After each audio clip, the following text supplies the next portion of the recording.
Ada sebuah fakta unik di sini.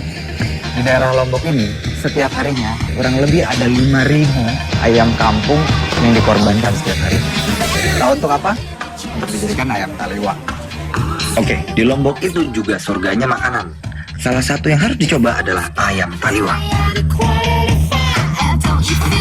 Ciri khas ayam taliwang itu selalu pakai ayam kampung muda yang umurnya baru 6-7 bulan. Ayam taliwang selalu disajikan 1 ekor karena ukuran ayam yang masih kecil. Ayam yang sudah dibakar akan dibumbui dan dibakar lagi.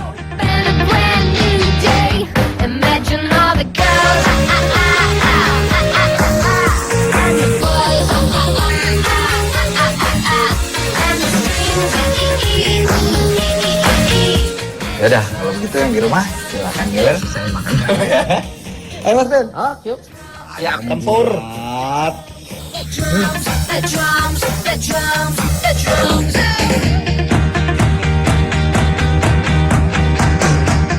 Ayam taliwang biasanya pakai bumbu plecing yang agak pedas.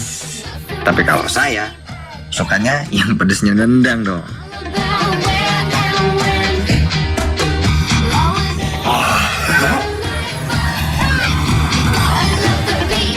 Selain ayam taliwang, ada juga sate Tanjung.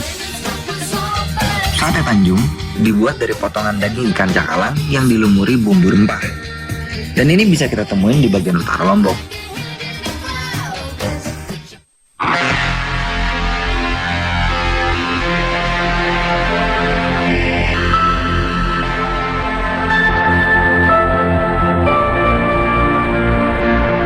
Banyak hal yang menarik dari Lombok yang harus dicoba.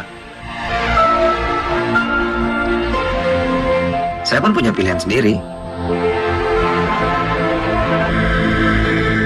Lombok itu nggak sekedar Gili Trawangan, Gili Air, atau Gili Meno di utara pulau. Sekarang saatnya bekerja.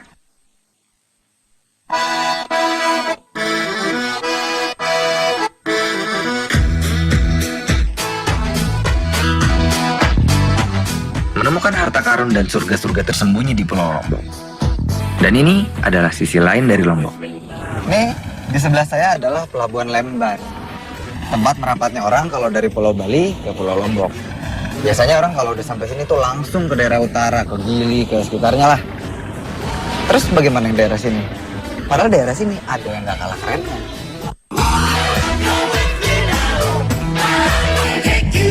Saya sedang berada di daerah Sekotong, barat daya Pulau Lombok. Daerah berbukit yang masih jauh dari keramaian wisata. Selain tambang-tambang emas tradisional, di sini ada pulau-pulau yang dinamakan Secret Gilis atau pulau-pulau rahasia.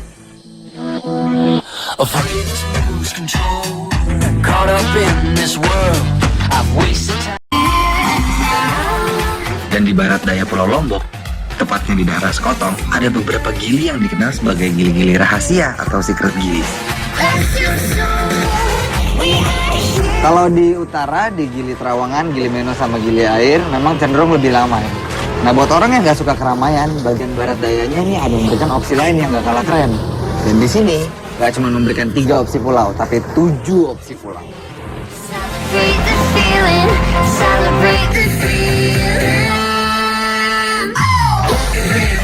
Dan saya pergi ke Gili Layar. Hanya ada savana, 1 resort kecil, papan jual tanah, dan pantai yang tenang di sini. Ini mungkin jadi paradise buat kamu. Tapi buat saya, surganya ada di bawah laut.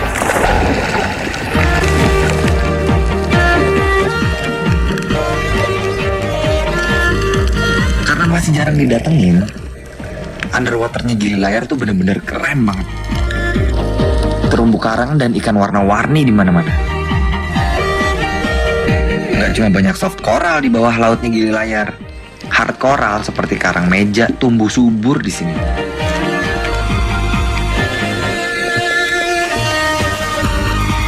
Biasanya karang meja hanya tumbuh beberapa tingkat dengan luas yang sedang saja. Tapi yang saya lihat di Gili Layar, karang mejanya bertumpuk-tumpuk hingga jadi formasi karang yang gede banget.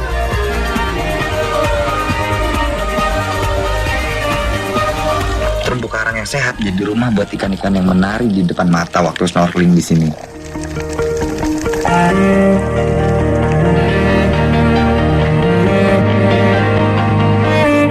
Nggak cuma warna-warni seperti jenis ikan damsel dan kumpulan ikan kecil seperti teri. Saya juga ketemu ikan batu yang besar. Bisa lihat yang mana ikan batunya? Bentuknya emang mirip karang. Hati-hati ya kalau ketemu ikan ini. Boleh dilihat tapi jangan dipegang. Karena ikan batu adalah salah satu ikan paling beracun di dunia. Racunnya ada di bagian punggung. Oke, kita tinggalkan saja ikan batunya biar aman. Bawah laut yang Gili Layar benar-benar paradise. Kalau datang nanti, please tolong banget dijaga. Jangan dipegang, jangan juga diinjak terumbu karangnya. Cukup dilihat aja ya.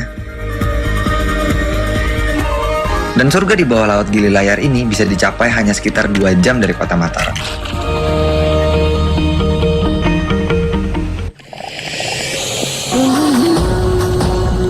Kekayaan lautnya Lombok emang gak perlu diragukan lagi. Dan di perairan Lombok ini, sebuah perhiasan mahal dari alam dihasilkan, yaitu mutiara.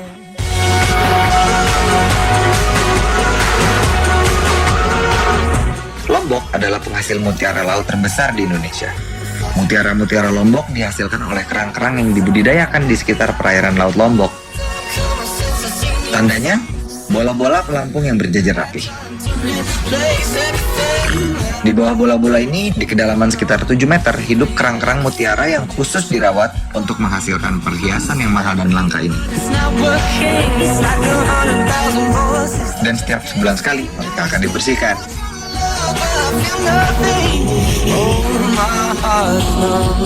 Wah, yang ini kotor banget ya, Pak. Kotor sekali, ya 1 bulan.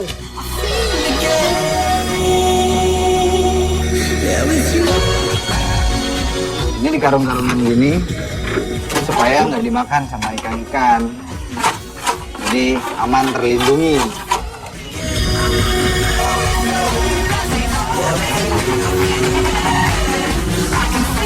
Kerang dibersihkan dari kotoran yang menempel dengan semprotan air laut saja. Kerang-kerang mutiara ini harus rutin dibersihkan, supaya makanannya yang berupa plankton di bawah air laut tidak terhalang oleh kotoran. Dan ini juga pengaruh loh sama kualitas mutiara yang dihasilkan nanti. Nanti ini kalau udah kayak gini dikemanain, Pak? Kita gantung lagi kembali. Oh, ayo kita gantung. Gimana gantungnya? Kerang-kerang mutiara yang sudah bersih akan dimasukkan lagi ke laut, supaya siap untuk menghasilkan mutiara. Gitu aja? Oke, baik, Rang.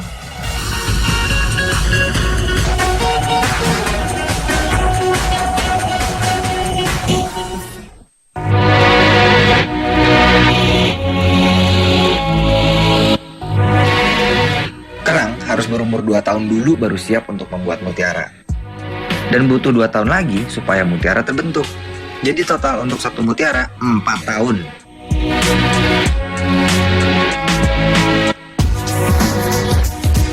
Karena butuh waktu yang lama untuk dapetin satu butir mutiara, kerang-kerang mutiara dibudidaya dan pertumbuhannya benar-benar dijaga supaya hasil mutiaranya bagus.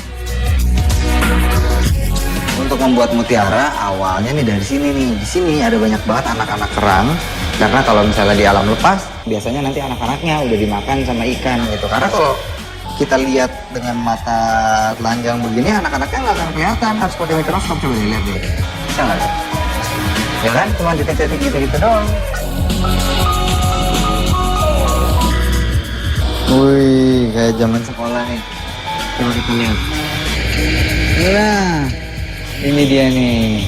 Yang kita lihat titik-titik tadi, ini dia. Katanya ini besarnya 300 mikron. Kecil banget ya. Sampai bisa jadi segede gini tuh. Dia perubahannya dari 0,3 mili sampai bisa jadi sebesar ini. Dan itu butuh waktunya 2 tahun.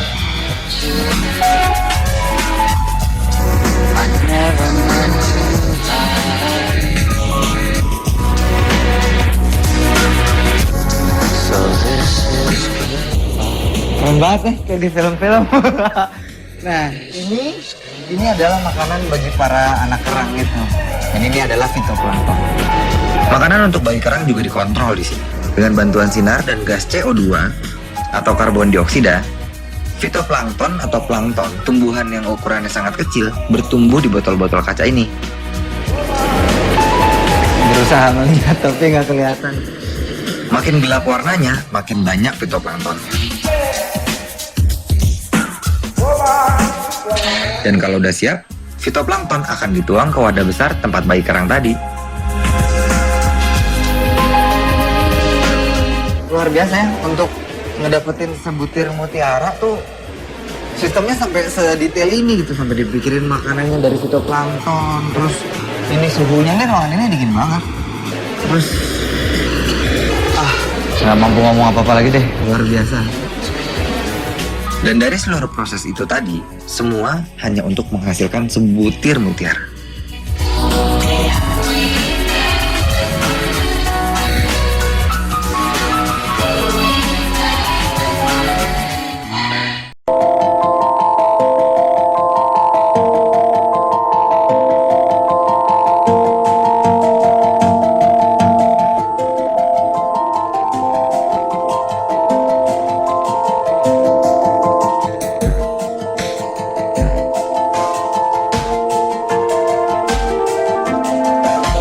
Saya sedang berada di salah satu lokasi budidaya mutiara laut di Lombok. Hasil mutiara laut terbesar di Indonesia. Di sini pertumbuhan kerang-kerang mutiara benar-benar dipantau. Mulai dari makanan, kebersihan, sampai umurnya. Dan untuk dapetin satu butir mutiara, ternyata prosesnya nggak sebentar. Dari bayi kerang yang ukurannya hanya 3 mikron, yang kelihatan seperti titik-titik putih di air, butuh waktu 2 tahun untuk bertumbuh hingga jadi kerang dewasa yang siap menghasilkan mutiara.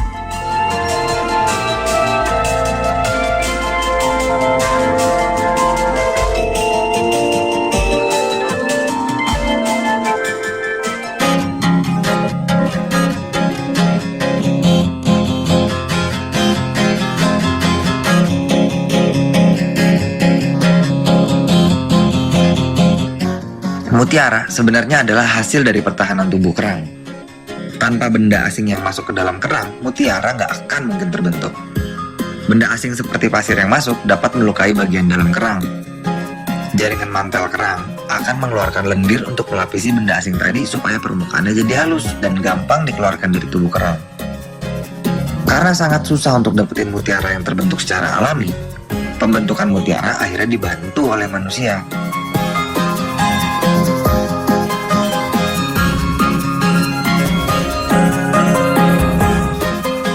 Kerang yang sudah berumur 2 tahun akan dimasukkan nukleus atau inti mutiara yang berasal dari kulit kerang yang sudah mati. Inti mutiara dimasukkan ke dalam gonad atau rahim kerang supaya inti mutiara nggak bisa dikeluarkan oleh kerang. Untuk melapisi inti mutiara di dalam rahim tadi, jaringan mantel atau saibo dari kerang lain dicangkokkan ke dalam rahim. Jaringan mantel kerang ini akan menghasilkan lendir yang akan melapisi inti dan memberi warna untuk mutiara. Kerang yang sudah diberi inti mutiara akan dikembalikan ke laut. Dan kita harus tunggu 2 tahun lagi supaya mutiaranya jadi. Ya nggak heran dong kalau harga mutiara mahal-mahal. Kalau yang ini udah lagi panen nih. Yang ini umurnya udah berapa nih Pak? Sekitar 4 tahun. 4 tahun ya? Nah, ayo Pak, silakan Pak.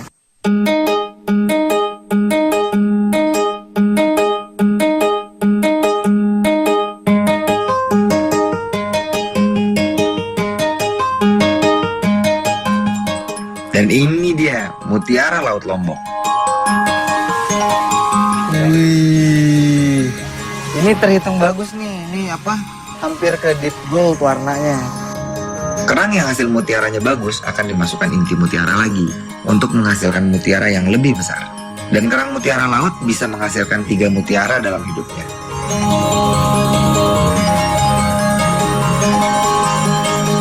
Saat musim panen, yaitu 2 kali setahun, mutiara-mutiara yang dihasilkan bisa sampai 250.000 butir. Dan di Indonesia, mutiara yang dihasilkan umumnya berwarna putih. Kalau yang hitam biasanya berasal dari Tahiti.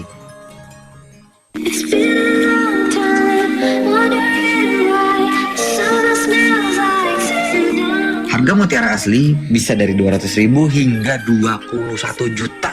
Dan itu tergantung dari beberapa faktor, mulai dari kilaunya, ukuran mutiara,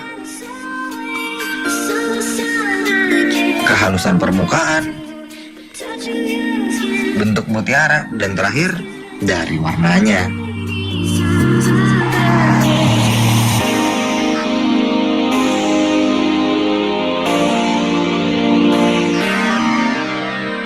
Dan yang ini kalau udah jadi perhiasan, harganya 180 juta. Ya tapi memang layak lah, maksudnya dengan segala kesabarannya. Kan untuk mendapatkan satu butir mutiara aja kita bisa butuh paling tidak sampai dengan 4 tahun. Ya kan? Jadi ya itu belum sama segala resikonya tuh, ada yang dirampok, wah banyak banget deh resikonya. Jadi kita bisa ambil kesimpulan kayaknya untuk dapetin sesuatu yang indah itu emang gak akan gampang. So, no pain, no gain.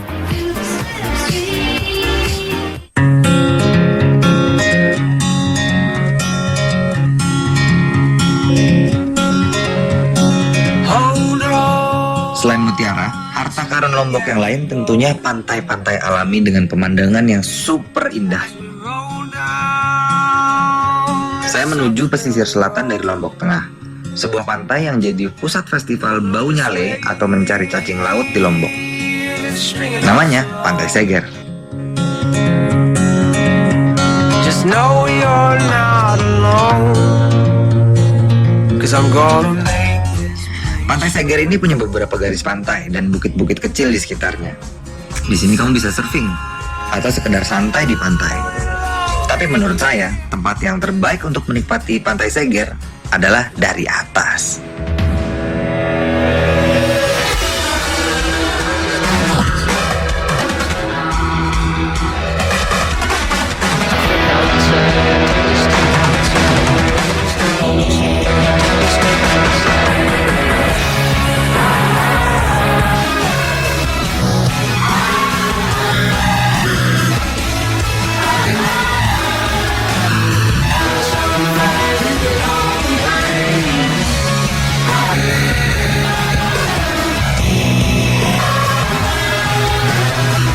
Lombok lebih dari sekedar Gili Trawangan, Gili Air, dan Gili Menu.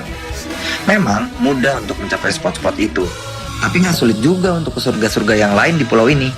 Masih banyak paradise yang tersimpan di sini. Dan mungkin ini saatnya buat kamu untuk eksplor bagian lain dari Pulau Lombok. Dan ini adalah salah satu surga Indonesia. we can rewrite the story.